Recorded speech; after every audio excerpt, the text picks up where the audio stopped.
All right, we're going to have a look at 5.4. So this is in that Methods 3, 4 book. So the questions you have to do is 3, 4, 6 and 7, and it's all Calc Active. So hopefully that won't take you too long. I'm going to go through question 2 and then question 5 just to help you with the whole idea of what we have to do for these. So the first one, question 2, talks about an equation, I equals I0, e to the whatever. This I0, that's like the initial, I think in this case it's intensity. And that's what I0 means, because it means when like the time was 0. So I do have the question up in front of me. Yeah, that just says that in it. You can look at that yourself. So the first thing, find I when D equals 315.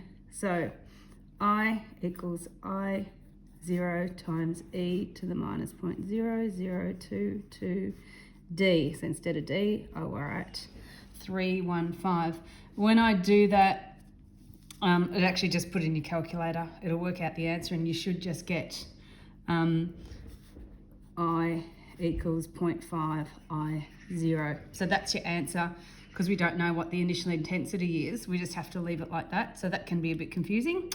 And the next one says, what is the rate at which the intensity of light is decreasing at 315? So the rate, di, in this case, dd, because our variable is d. So when I go and write this in, I can't do a subscript for I0. So what I might do is say, call I0 m. So when we go and write into our calculator, which I'll do now, I might write that as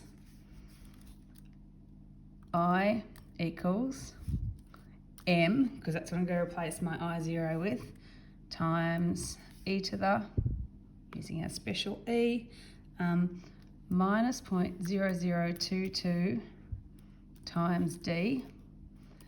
And I want to find the derivative of that, so I'm going to get rid of this and go menu for 1. So the derivative, now I have to copy this all again. Sorry, that's being annoying, isn't it? I wonder if I can do that, do a cut.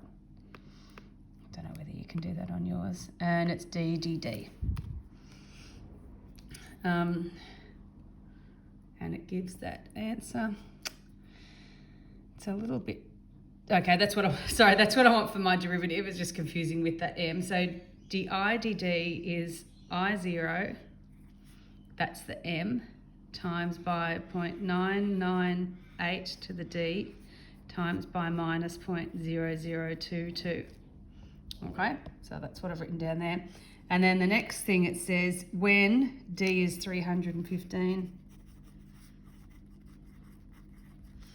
So rather than copying this whole thing again, I'm going to do, given that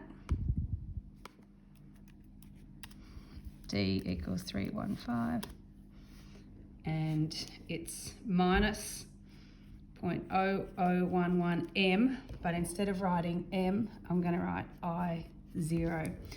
So that was a bit annoying and a bit confusing, but anyway, the rate means you have to find the derivative. Okay, so find the derivative and then sub that value in. One that's a bit nicer and a bit more typical of what you'll do is question 5. So question 5, the equation follows this, and initially there's 120 units of unstable gas. So that means A equals 120 when T equals 0. Initially, T equals 0. So if T is 0, this becomes 0. So it'll be 120 equals A0, initial value of A, times by e to the 0, which is just 1. So A to the 0 is 120. Show dA dt is proportional to A. So what I'm going to do is find dA dt. So menu for 1, d dt of that expression, which is 120 times e to the minus k times t. Just checking, yep. Okay, and so the derivative, dA dt, equals minus 120k e to the minus kt. Now the original function is this here, which was 120 e to the minus kt. So it's easy enough to find it, but in terms of answering the question, showing that dA dt is proportional, what does that mean? Well, I basically know if I multiply this by -1 to get the negative sign and a k, I'm going to get from here to here. So it is proportional because it's times by a factor of minus k. So we could say multiplied by a factor of minus k. But that's a bit weird. But you'll see when I've done these, I've actually done full solutions for you for 5.4, so shouldn't be too many problems. After 2 minutes, there was 90 units left, so find k. So our equation was a equals 120 e to the minus kt. So what I might do is just define that, because that's a handy skill to have.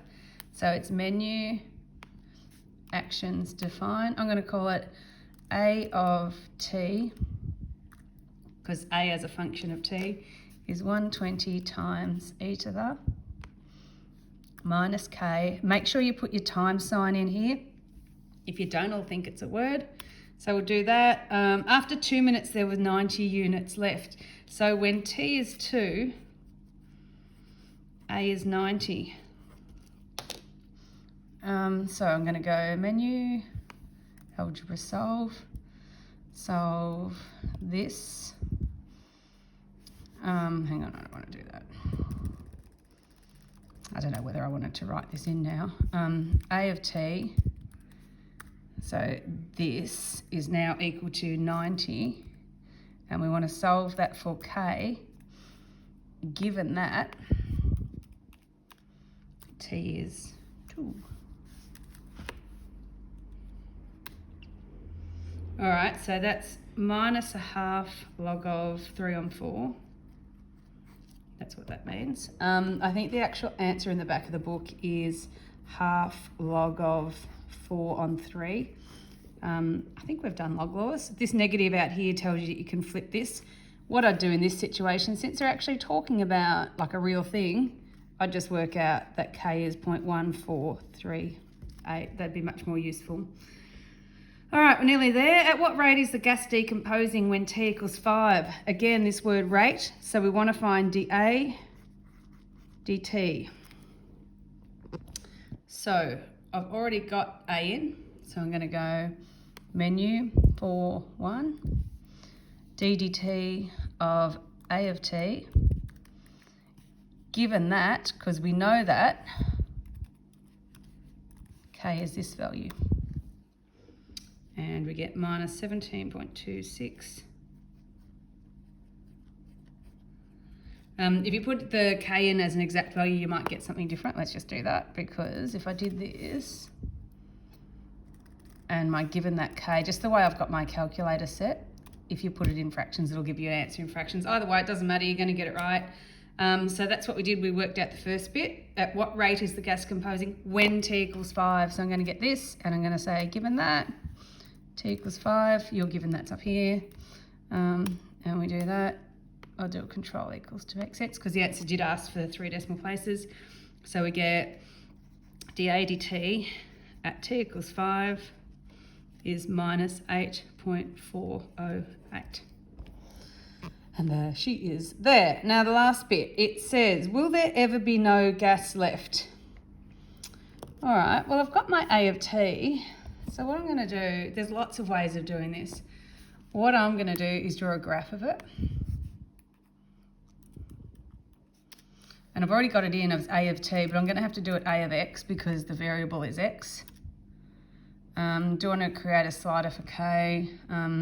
I'll say okay just to show you what it is. That's if k equals 1. When we worked out our k value, it was about 0.1. So it's a bit smaller than that, but you can still get the shape. So I'm going to do a menu zoom fit. See if that works for A. Will it ever be 0? Well, it's getting down to 0. It never actually gets to 0. It's going to get closer and closer. And it's like with when they talk about the COVID cases getting to 0, it goes from, you know, say 8 and then it halves to 4 to 2 to 1 to 0.5 to 0.25. It's never perhaps going to get to 0.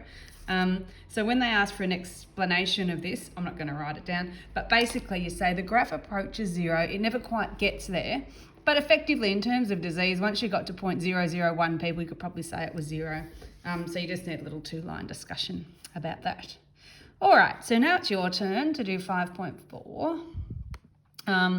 Your questions are there, and if you want answers, you'll go to the 5.4 solutions, and you'll see that I've written those up.